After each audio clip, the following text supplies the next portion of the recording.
Youssou. ah nuyu nañ ñëpp ziar ñëpp. delloo ziar Ajaratu. waaw. crise au sein de la majorité suite et pas fin. déedéet mënagul fin de. mënagul fin. mënagul fin parce que est-ce que commencé na sax. mënagul fin de. waaw parce que Nabou. lii xeeñ neexul de. lii direeku. non waxuma sax li weesu naa sax lii direeku lii xeeñ. mais yow quand tu arpentes les rues de la capitale ngay doxatu ci sentiroo benn odeur ci xetu réew mi. xet yi xeeñ. bien sûr. tu ne le sens pas. neexul ça ne sent pas bon. moo tax grippe baa ngi na xuus ci réew mi. waaw mais nag jël nañu lépp dénk ko ci yërmande yàlla sunu borom. mi nga xam ne moom mooy nattu ay jaamam. te ñu jàpp ne nattu bi mu nu teg dina ko teggi incha allah balaa yàgg ndax j'ai l'impression que Sénégal génnagul ci crise de turbulence. bi nga xamante ne moom la ñu nekkee. malheureusement. waaw dañu nekk ci passage boo xamante ne ni passage bu compliqué la. parce que quoi qu'on puisse dire Babacar maa ngi lay ziar quoi qu'on puisse dire sénégalais yëpp jaaxle nañu. c'est vrai. te li tax ñu jaaxle mooy. koo ci dajeel Nabou wala nga am occasion toog waxtaan ak moom ne serait-ce que 1 wala 2 minutes. parfois dañ lay laaj ay questions yoo xam ne tu n'as pas les réponses. mooy dañ naan la situation bi selon yow lan moo ko créé amuloo réponse bi est-ce que dinañu dépasser phase bi li nga ci mën a wax rek mooy on espère que dinañu ko dépasser mais li am mooy les faits yi fi am te ces faits se sont succédés. loolu mooy tax tey nga ne lii nga xamante ne moom moo am au sommet de l'État ce sont des choses totalement incompréhensibles yoo xamante ne ça fait depuis après le 8 qu'on parle de cette crise te on n'a pas l'impression que crise bi am na issue de sortie te loolu nag c'est encore plus grave parce que bu fekkoonte ne problème am na sax nga ne amaana ce sont des questions de relations humaines et que ça va être dépassé te ñu bëri sax dañu amoon problème te ba léegi gëm naa ne am na sénégalais yoo xam ne dañoo am problème mu gëm crise bi nga xamante ne moom moo am ni ñenn ñi ci seen rafet njort ba tey dañ naan non peut-être que li vagué ci kaw surface bi la rek mais li nekk en profondeur ce n'est pas aussi grave que ça mais la vérité des faits c'est que j'ai l'impression que Bassirou Diomaye Diakhar Faye il persiste et surtout bougéwul d'un iota par rapport ak li nga xamante ne moom moo nekk di xew mu mel ni kon yëf yi considéré tul sax à la limite digganteem ak Ousmane ndax loolu sax c'est un fait bu ko neexee mu ne sama digganteeg Ousmane Sonko xajaluma ci lu day ni bën puso mais il faut aussi parfois boo jiitee réew nga sédd ci waa réew mi parce que waa réew mi boo leen ci séddul sa njaboot dañuy jaaxle te il faut que Diomaye xam ne njabootu Sénégalam jaaxle nañu jamono bii mu toll maintenant kilifa bu njabootam jaaxle ban position la war a am dafa war a dalal dafa war a seet intérêt wu ñëpp mu dox ci bàyyi intérêt boppam dafa war a xool li rafet te njekk mu dox ci loolu dafa war a jël pusoom jaaraat fépp foo xamante ne ñaw teppeeku na fa pour que dara bañ faa xaj dafa war a wane et joxe exemple par rapport ak cette génération parce que ñoom li tax seen cas mu critique ay ndaw lañu mais ñu jiite la majorité ay ndaw lañu te ndaw ñooñu itam nañu am yaakaar ci ñi nga xamante ne ñoom la ñu dénk réew mi yaakaar googu nag li koy yàq yi dafa bari ñii ñi dañu jàpp ne problème crise économique kese la déedéet Sénégal bu ñu ne dañ koy defaraat Nabou dañuy tàmbali ci jikko yi mais nag charité bien ordonnée commence par soi-même souvent nit nag dina bàyyi loo xamante ne du sax lu mu bëgg wala du sax ngëneelam mais dina ko def pour l'intérêt de tout le monde rawatina nag digganteem ak ki nga xam ne moom mooy Ousmane Sonko nga xam ni moom mu neex ko les gens ont droit au chapitre mu naqari ko les gens ont droit au chapitre sañ-sañ gi ñu am nag ci wax ci seen diggante ñoom ñaar c'est-à-dire que ñun suñu carte électeur moo ko indi bu fekkoon demuñu woon voté ji tànnuñu Diomaye bi te Ousmane joxoñ ko bu boobaa xëy na amaana danga naan ah kii kat sànni lu ma ko carte lu waaye di def wala moom lu mu mënti def ci réew mi concerné wu ma mais dafa fekk ne Sénégal nag ki la far ak ki la faralul lépp li ngay doxal réew mi concerné na ko ñi nga bokkal parti nag rawatina ndax ñooñu yéen a àndandoo ba dara dul dara ngeen di tabaxandoo bu ngeen di tabaxandoo tey nag nga jàpp ne résultat am na mooy ne juumte kon dal na ko parce que résultat dikkagul balaa résultat dikk mooy ñu ne la am nga réussite kat ci li ñu la dénkoon te ki la ko dénkoon it gàcceloo ko Nabou boo gisee pëccëxoo bi am ci biir parti bi ça se comprend parce que Nabou neexul nag wax dëgg yàlla ngeen xeex ak askan xeex tabb la nga nekk njiitum réew am lu ñuy séntu ci yow nga jàpp ne yow mii li ñuy séntu ci yow lu tuuti la li ci ëpp Ousmane moo ko moom ndax Ousou moom askan wi da koo sas moom mu dellu sas la yow xanaa xamoo devoir de rendre compte bi balaa sax mu yegg ci askan wi dafa yaatu dafa jiitu ci ki ko fal wala ki tax bokk ñu fal ko on ne va jamais cesser de le répéter Bassirou Diomaye Diakhar Faye taxawaayu njiitu réew mu waroon am taxawaayu njiitu réew la boo xam ne dafa taxaw temm pour non seulement raxas li fi jotane waaye xàllal yoon Ousmane Sonko loolay dëgg bu ñu la gisee nag nga am beneen yoon mu mel ni xàllalatoo keneen sa bopp ngay xàllal dañ naan la dafa teel ndax ñaari at boo ko toogee rek déjà ay calcul politique commencé dugg saa waaye liñ doon tiit ci yeneen njiitu réew mën nañ koo tiit ci yow ndax njiitu réewu Afrique bëgg pouvoir ak bëgg éterniser wu ci fauteuil bi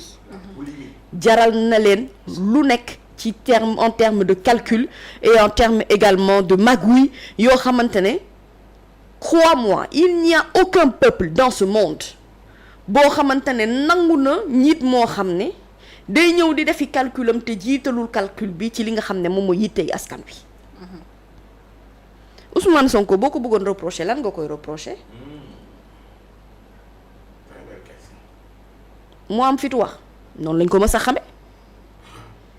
mu am fitu def ay révélation noonu lañ ko mës a xamee loo koy reprocher li ko nit ñi bëggee loolu nag du mbiram mbiru yàlla la yow nag naka nga mën def ba isewu ci moom niveau bi mu nekk mooy ne nga nangul ko moom li ko yàlla may ànd ak moom ci li ko yàlla may ba keroog yàlla di fekk sa biddéew loolu moo fi nekk Cheikh Bara bi ma ko déggee muy wax démb j'étais pas du tout étonnée d'apprendre ce matin que plainte déposée na bi ma koy déglu balaa muy daane maa ngi naan ko kii dina bari plainte ñenn ñi nag dinañ ko comprendre ndax wolof njaay nee na ragal féete dafay xañe wërsëg moom li mu bëgg ak li mu yëg ci Ousmane da koo jaral su fekkee les propos de Cheikh Bara dérange Cheikh Bara moo toog ci télé wax waaye bul xam ñiy toog ci couloir yi li ñuy waxtaanee ak ñi toog ci grand place yi. mais ñu bari dañoo jàpp ne il en a trop dit li mu wax dafa bari waroon naa am fu mu yem bu fekkee ni ñeneen ñi nga xam ne ñoo ngi au sein de Pastef rawatina yenn ci cadre yi. ñoom ba tey ci logique bi ñu nekk mooy rafetal. waaw mais rafetal nag Nabou moo war ci diggante ñaari nit ñoo xam ne jàpp nga ni. boo ca waxee lu rafet ba boo ca jëfee lu rafet diggante bi mën naa baax. mais nag n'oublions pas que Cheikh Bara aussi a toujours eu cette posture là. c'est-à-dire moi j'ai l'impression de revoir Cheikh Bara bi doon xeex régime u Macky Sall. dafa activer waat plan wu xeex activer waat plan wu stratégie activer waat plan wu révélation wax na ko sax waaye yaakaaroon de Cheikh Bara moom bu amul woon aval wala bu fekkonte ne sañ-sañam tollul fi mu toll nii di nga ko dégg ci plateau mu toog li mu wax ay tour parce que li muy wax wiiriwul de il s'est adressé directement à des personnes yoo xam ne dafa tudd seen tour nommément mais ce Cheikh Bara là fi mu toll moom tolluwaay bi mu nekk nii dama ne la xëy na boo toogee ci grand place yi baa nga dem ci marché yi baa nga dugg ci oto yi baa nga dajeek ni wax ak moom mën na la wax xëy na amaana lu ko ëpp te Cheikh Bara bu waxee li muy wax da nga koy accorder crédit parce que c'est rare quand même que ay propos wu Cheikh Bara yi ñu contredire ko man wax naa fii démb pour moi la seule et unique voix autorisée reste la voix de Ousmane Sonko te loolu laa gëm c'est-à-dire képp ku ci wax dinaa wax pour déglu yow point ak avis bi nga toll waa ndax Cheikh nag amul droit bëgg Sonko loolu mënoo ko tere mais ci biir waxam man dafa am lenn loo xam ne ça fait tilt dans ma tête c'est moins les révélations qu'il a faites c'est plus le fait qu'ils disent que dara jotuma sama oto mu ngi en très bon état feebaruma wax nag ak ni ko Pa Assane di waxee ak dégg boo déggee lu ni mel tu te dis kon xanaa kon Cheikh Bara moom il est en danger il se sent menacé wala dafa jàpp ni lii mu wax su ko waxee ba pare am na ay conséquences yoo xamante ne mën na jur loraange soit ci dundam wala leneen ni mel ndax nee na moom ragalul kasu loolu koy xam nañ ko bu baax a baax a baax ndax Cheikh Bara bii doon xeex Macky bi réactivé waat xeexam jàkkaarloo ak Diomaye bu jàkkaarloo ak un président de la République di ko wax yenn wax yi crois-moi man gëm naa ni plainte Maïmouna Ndour Faye xëy na mooy di njëkk a tàmbali ci ay mbiram mais man nag su ma sañoon ñoom dinañu organiser wu ci seen biir su ma sañoon du ñu am plusieurs voix discordantes xaw ma concordantes nu ñu koy waxee ci tubaab yoo xamante ne communication bi dafay tasaaroo su ma sañoon pourtant bi ñuy nekk ci opposition ils étaient très organisés. ils étaient très organisés gis nañ ni dañoo amoon seen cellule de com Marie Rose ak ki nga xamante ne mooy El Malick Ndiaye ak ñeneen ak ñeneen ñi nga xamante ne saa yu ñu soxlaa Pastef yëkkati kaddu ci ñoom la ñuy jaar ñoom ñu yëkkati kaddu biiral ko ba mu leer ci askan wi. waaw mais parce que booba temps ils avaient le temps de s'organiser.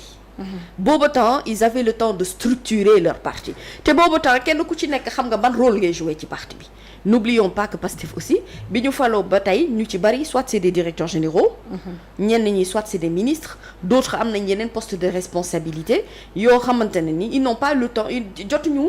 toogaat defaraat seen parti bu baax ba structurer ko waat ci wàllum communication ba xam dëgg-dëgg ci ban yoon la ñu jëm lii li muy wane ne mooy ne au sein de Pastef ñoom ñëpp bokkuñu gis-gis par rapport ak situation bi am diggante Diomaye ak Ousmane Sonko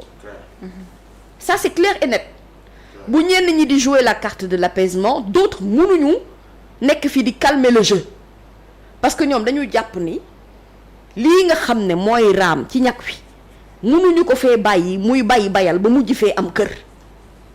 ndax nag aussi ñun on a été trop spectateurs par rapport à des présidents qui ont eu le temps de dérouler pendant des années. Absolument. On n'a pas su leur marquer le stop automatiquement en leur disant yoon bi ngeen jël nii baaxul jéemal jubbanti li nga xamante ne moom mooy la barque pour que nga xam ne gaal gii nga jiite nga ciy capitaine de bord ñi nga ci yàpp ñëpp dañoo am wàll ci gaal gi te loolu il faut que les présidents le sachent parce que on est fatigué quand même de voir que à chaque fois que am nañ impression ne ñu ngi ci départ bu bees ndekete du woon départ faux départ la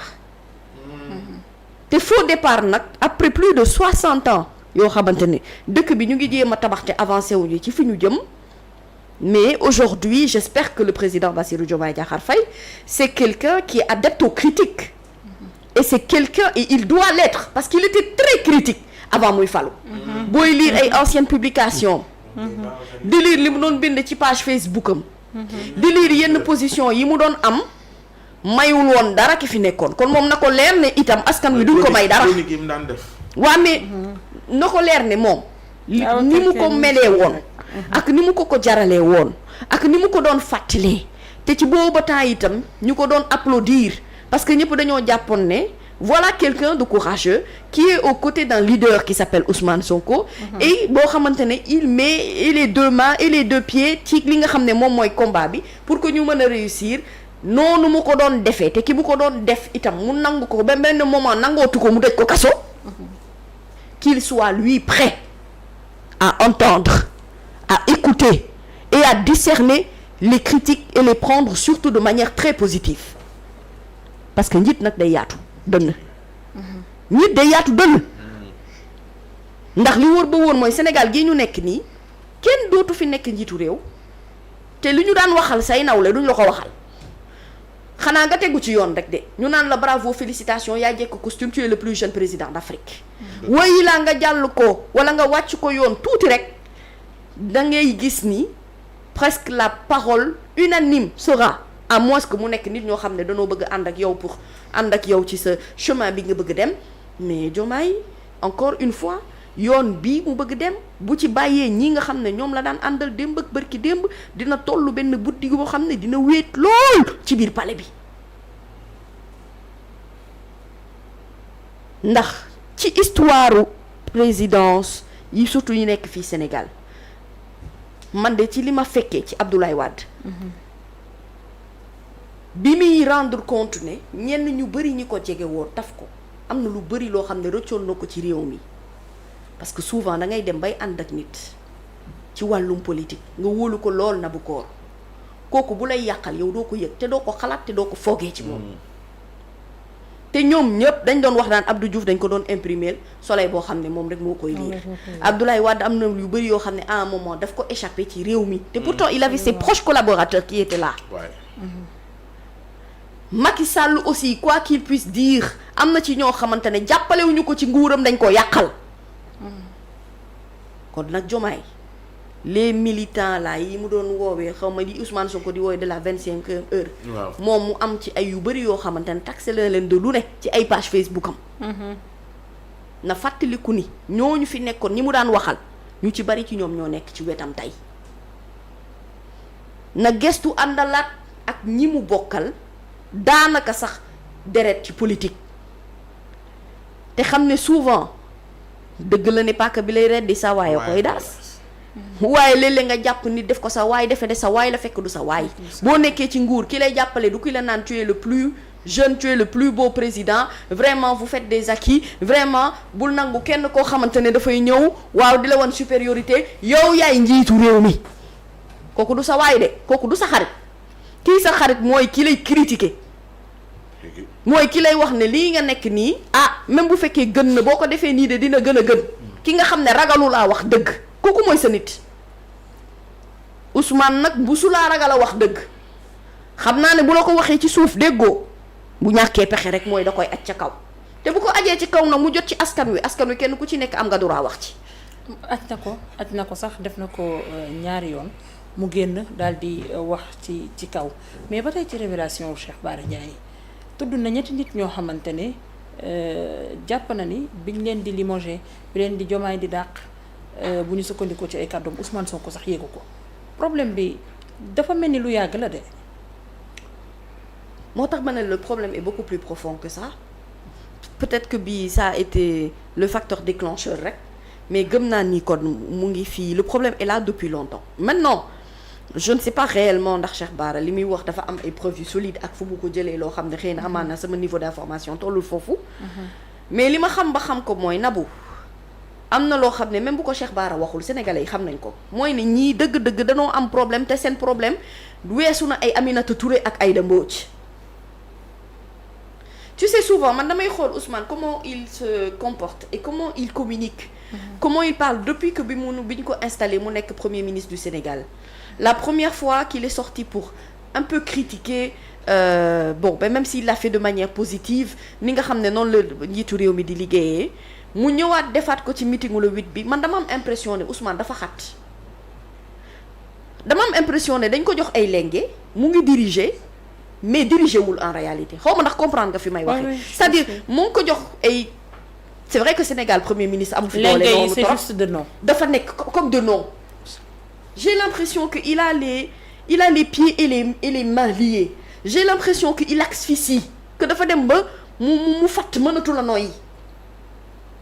te xanaa xamul na bu looloo gën a metti ñu bàyyi woon la sax occupé woo benn poste de responsabilité nga am droit de regard di critiquer saa yoo bëggee di noppi saa yu la neexee moo gën a sedd sax ñu jël la taf la ci koo xamante ne sa wetu sa frère la te à la limite dafa mel ni jox nañ la oui mais jox nañ la mais am na lu des ci gëdd te na bu nag gëdd nag du décret kese de gëdd du signature kese gëdd mooy nga jox nit ki mu am possibilité jox la avis wam ak di agir ci li nga xamante ne moom mooy li gën ci réew mi loolu mooy gëdd du décret ak signature ndax Ousmane gedd na signature yàgg na ca ba muy nekk impôt et domaine gedd ko ca ba ñu ko tooñee biir assemblée nationale gedd na ko lu bari yoon gedd nag signature nekk njiitu réew de la république ndax mënoon na décider ne du ma dem élection keneen du dem élection yooyu yëpp da koo gedd ba gedd salaire am gedd nag bu naree loolu gedd yëpp bëgg nag di gedd li muy yëg ci biir xolam à la limite mu mel ni li mu bëgg def sax mënu koo def li mu bëgg wax sax mënu koo wax clairement ndax moom ba tey am na lu muy seet kii tax muy gedd loolu yëpp wala kii tax moom mu bokk ci bokk même bu dul responsabilité yëpp da nga koy jël ngàdd ko ci ndoddam kooku loolu daf ko war di sóoraale ndax li ci xel neex naa wax mais li ci xol parfois day lëndëmal gëtu nit ki ba da ngay am impression ni oui tu m'as donné mais c'est pas moi encore. On aurait pu voir un Ousmane Sonko Premier ministre réjoui, ravi. Quelqu'un boo xam ne tu n'as pas l'impression à la limite que souvent day forcer rek pour que nit ñi di am semblant d'image bu fi nekk mais kon finalement ñoom seen ànd yi ñu doon ànd ci tapis bi kaf beeg reetaan bi accolade yi mais buñ ma wax ne loolu yëpp c'était faux wala loolu c'était juste pour tromper l'image des autres si c'est ça Ousmane mën naa muñ waaye Diomaye itam am na xol si c'est réellement ça kon man je ne comprends plus rien à ce qui se passe dans ce pays de toute façon on n'y comprend pas grand-chose parce qu'on n'a pas beaucoup d'éléments d'information yu ñuy war a mën a tax li ñuy wax nii yëpp ñu mën ko solidifier sur quelque chose mais encore une fois man je ne vais pas m'adresser au Premier ministre Ousmane Sonko parce que ba léegi gisaguma xar kanam gu changé par rapport ak doxalinam c'est-à-dire Ousmane Sonko bi ma xamoon démb moom laa xam ba tey kii nga xam ne bi ma xamoon démb maa ngi jiixi jaaxar ndax moom laa xam nii ba tey muy Bassirou Diomaye Diakhar Faye te réeroo boobu warta am président rapprochez-vous de votre Premier ministre c'est vous qui nous l'aviez dit vous voulez un Premier ministre fort si ce n'est ni institutionnel nekkatul itam di question de gouvernement ak mbiri état bu ñu duggee ci mbiri mbokki Pastef Bassirou Diomaye Diakhar Faye rapprochez-vous de votre leader de parti Ousmane Sonko bu dul mbiri politique nag di mbiri familiarité ndax dem ngeen nag ba deret rax na ci seen diggante Bassirou Diomaye Diakhar Faye toppal ci sa mag Ousmane Sonko mu ngi ñaaw de ñaaw na sax nag ba noppi mu gën a ñaaw nag la ñuy bañ ndax loolu arrangé wu la yow arrangé wul Ousmane arrangé wul askan wi ne donnez pas raison à toutes ces personnes yi nga xam ne ils ont toujours misé ci seen échec yéen ñaar ne donnez pas raison à toutes ces personnes yi nga xamante ne li ñu bëgg dëgg-dëgg mooy ngeen lajj ci yorinu réew mi ne donnez pas raison à toutes ces personnes yi nga xam ne li ñu bëggoon depuis le début mooy ne ah ñaan yi ñu ngi ànd de waaye du ñu mucc ñoom ñaar du ñu mujj man Pape xanaa xamoo kàddu bu ñaaw daf may yokk jom kàddu bu ñaaw daf may yokk jom ndax man foo may séentu rek damay bëgg jamais doo ma fa fekk xanaa man mu neex ma jox la rendez-vous ci rond-point bi mais kiy dëkk di saxal sa nopp naan la ñoom ñaar du dem da nga leen war a wan ne day dem te dafa war a dem ndax bu neexul ba neexul nag dëkk bi nag wax dëgg yàlla santul Faye yaa ngi dégg santul woon Sall santul woon Wade santul woon Diouf santul woon Senghor te ku fi nekk dañ la fal rek pour dire te peuple lu léegi dañoo mature xam nañ lu ñu bëgg te xam nañ fi ñu bëgg jëm boo ca doxee xayrun boo ca doxul balaa ngaa xam ne lépp dëgg la ñu dem ci ay élections. jërëjëf li muy wax sànq nii ma bëgg te cof tuuti rek li mu wax nii ci waxam da ngay